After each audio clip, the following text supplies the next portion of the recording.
Pemirsa, Presiden Amerika Serikat Donald Trump berencana mendeklarasikan Selat Hormuz sebagai bagian dari wilayah Amerika Serikat. Trump mengklaim Iran kini sedang mengalami kekalahan telak, pemirsa.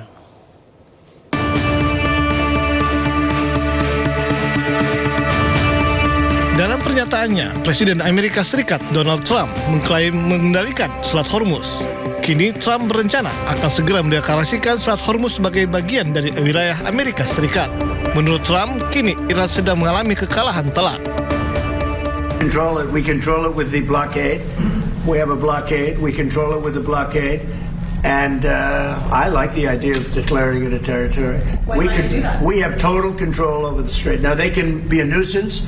They can put a mine in the water, and people don't like having mines hit their billion-dollar ships, etc. Sengketa Selat Hormuz terus terjadi dalam konflik antara Iran dengan Amerika Serikat.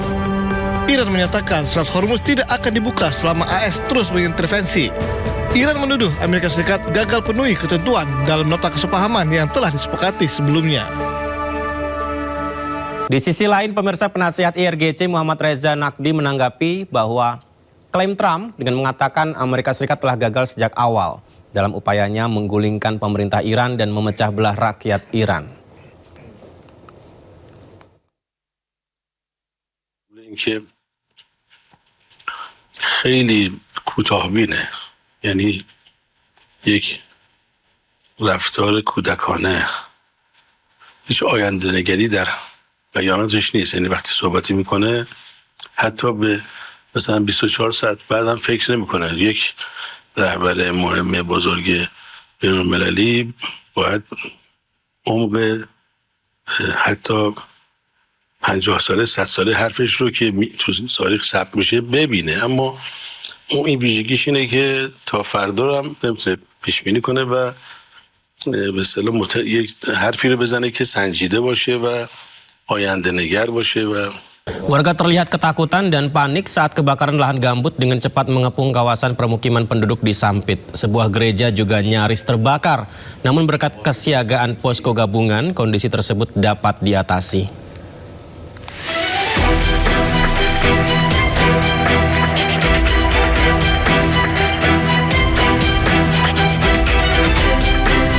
Gumpalan asap tebal dari arah belakang gereja Kristen Protestan Simalungun ke KPS Sampit tampak membubung tinggi hingga membuat panik jemaat setempat. Warga bersama petugas posko gabungan pengendalian Karhutla Kota Waringin Timur berupaya melokalisir agar api tidak menyambar gereja KPS Sampit yang hanya berjarak sekitar 10 meter. Menurut pimpinan gereja, sehari sebelumnya dari kejauhan hanya terlihat gumpalan asap kecil. Namun akibat tiupan angin kencang membuat kobaran api lahan gambut dengan cepat menuju bagian belakang rumah ibadah ini. Api sebenarnya sudah ada dari 2 hari yang lalu, kalau tidak salah itu di arah ke barat, ke arah Jalan Insinyur Soekarno.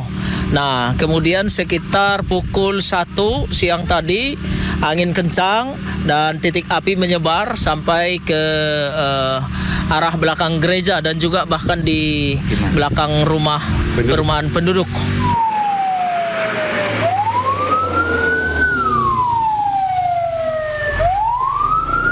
Tak berselang lama, petugas gabungan tiba-tiba kembali dikejutkan dengan kebakaran lahan gambut yang cepat mendekati permukiman warga yang tidak jauh dari gereja tersebut.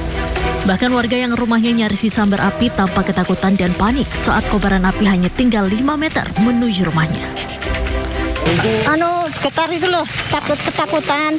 Nanti warga-warga sini ketakutan itu loh, Pak. Kasihan. Panik juga ya? Panik semua. Itu yang dikhawatirkan itu loh, Pak. Yang diterbas itu yang kering itu. Berdasarkan data BPBD Kota Waringin Timur per 18 Agustus 2026, total luas lahan yang terbakar mencapai 1.300 hektar lebih.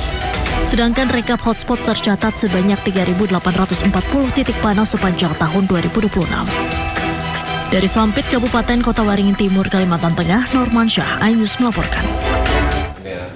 Dampak kebakaran hutan dan lahan di Kalimantan Selatan membuat sebagian kota Banjarbaru diselimuti kabut asap. Kondisi ini membuat pengendara yang melintas harus ekstra hati-hati karena jarak pandang hanya sebatas 10 meter.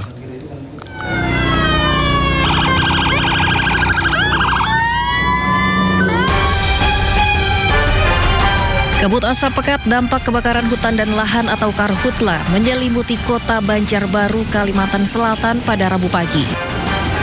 Kondisi ini sangat mengkhawatirkan, terutama bagi pengendara lantaran jarak pandang yang hanya 10 meter. Kabut asap kali ini merupakan yang terparah sejak karhutla melanda kota Banjarbaru, terutama di wilayah Kecamatan Landasan Ulin, Liang Anggang, hingga perbatasan Banjarbaru dengan Kabupaten Tanah Laut. Warga setempat mengatakan kabut asap di jalanan disertai bau yang membuat nafas menjadi sesak. Jarak pandang cuman berapa meter. Kalau dulu masih sampai seberang sana masih bisa melihat. Kalau hari ini memang benar-benar parah.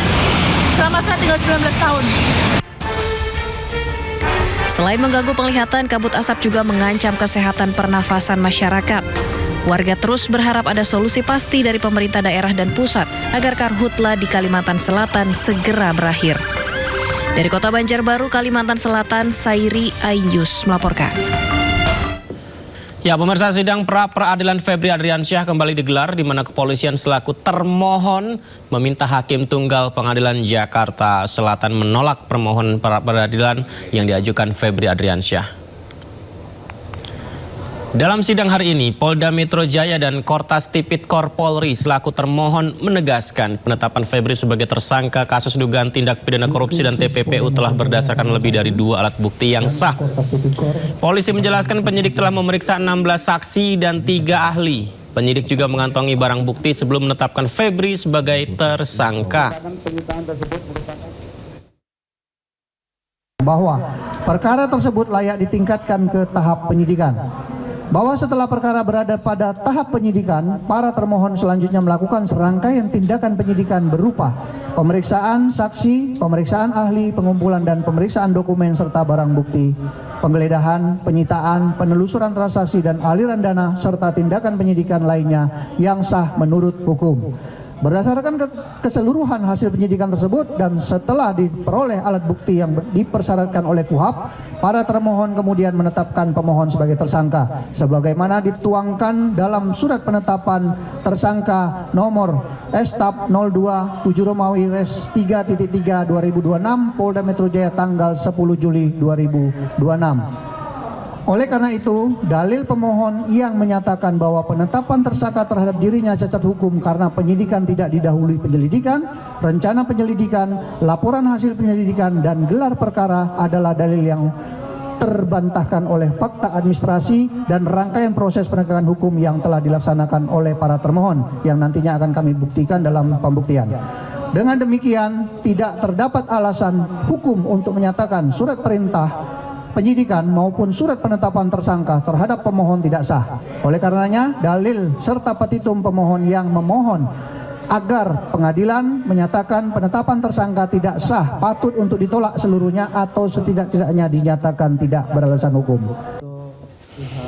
Sementara itu, kubu ex Jampitsus Febri Adriansyah menilai jawaban Polri dan Kejagung dalam sidang pra-peradilan justru memperkuat dalil permohonan yang diajukan mereka. Salah satu yang memperkuat permohonan pra-peradilan lantaran Polri mengakui bahwa dalam prosesnya Febri tidak pernah diperiksa sebelum ditetapkan sebagai tersangka.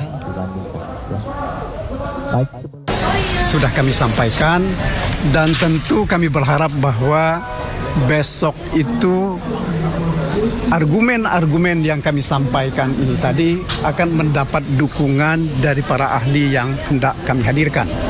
Begitu juga tentunya kami berharap juga ahli-ahli yang akan dihadirkan oleh pihak termohon akan mencoba melihat perkara ini secara jernih. Sebab bagaimanapun juga bagi kami ini bukan hanya kepentingan dari Pak Febri Adriansyah, tetapi adalah untuk kepentingan penegakan hukum. Sehingga tidak semua orang dengan mudah dan serta-merta ya, apalagi disangka dengan pasal-pasal yang belum ada undang-undangnya.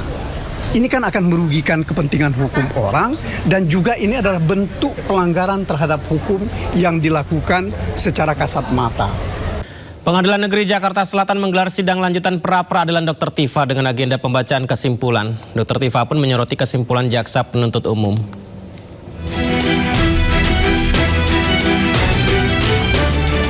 Siti Fauzia Tiasuma atau Dr. Tifa kembali menjalani sidang lanjutan pra-peradilan kasus ijazah Jokowi dengan agenda mendengarkan pembacaan kesimpulan di Pengadilan Negeri Jakarta Selatan Rabu siang. Pada agenda sidang kali ini, Dr. Tifa menyoroti pembacaan kesimpulan jaksa penuntut umum yang masih mengaitkan dengan status P21. Tifa pun menyoroti pihak jaksa yang dinilai seolah-olah mengabaikan amar putusan sela di mana Majelis Hakim Pengadilan Negeri Jakarta Timur telah mengabulkan eksepsinya. Oleh karena itu, Tifa menyatakan seandainya petitum dirinya tidak dikabulkan hakim, maka dirinya akan disandra sebagai terdakwa. Dan bahkan tadi kalau saya mendengar kesimpulan di termohon itu tetap mendasarkan kepada P21. Jadi mereka itu membawa kepada seakan-akan sidang itu tidak pernah terjadi gitu loh. Sidang yang terjadi di PN Jakarta Timur 4 kali sidang dengan beban biaya begitu besar dari negara itu dianggap oleh jaksa itu seakan-akan nggak ada. Bahkan amar putusan pun juga dianggap oleh mereka seakan-akan tidak ada. Mereka menyiratkan bahwa ini kembali lagi ke P21.